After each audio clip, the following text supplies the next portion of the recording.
வாங்க சுவையான டேஸ்டியான ஸ்கின் டோனை இம்ப்ரூவ் பண்ணுற ஒரு அருமையான ஏபிசி மால்ட்டு தான் நம்ம இன்றைக்கி பார்க்க போகிறோம்.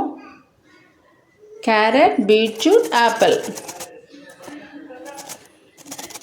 Apple beetroot carrot ABC juice இன்றைக்கி பார்க்கலாம்.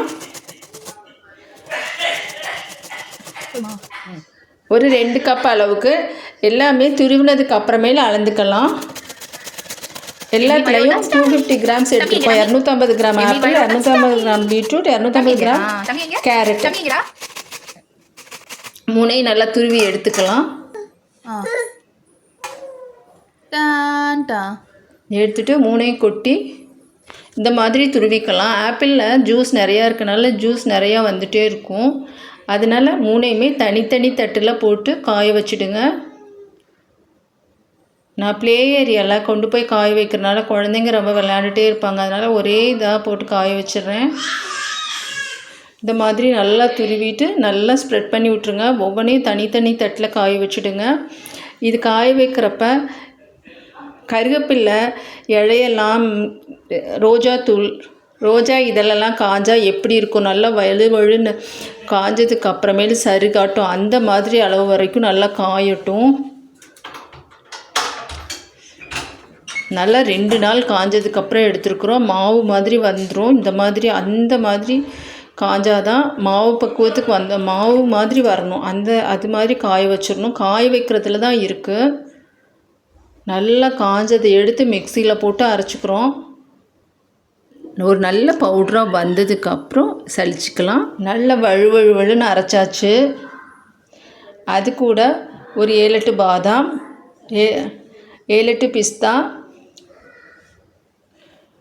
வால்நட்டு போட்டுக்கிட்டாச்சு.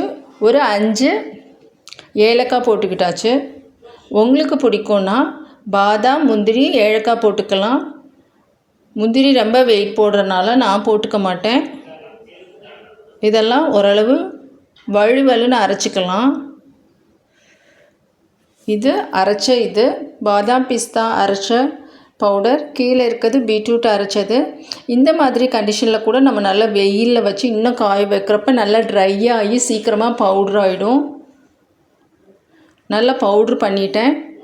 பவுட்ரு பண்ணதில் ஒரு 2 ஸ்பூன் எடுத்து போட்டு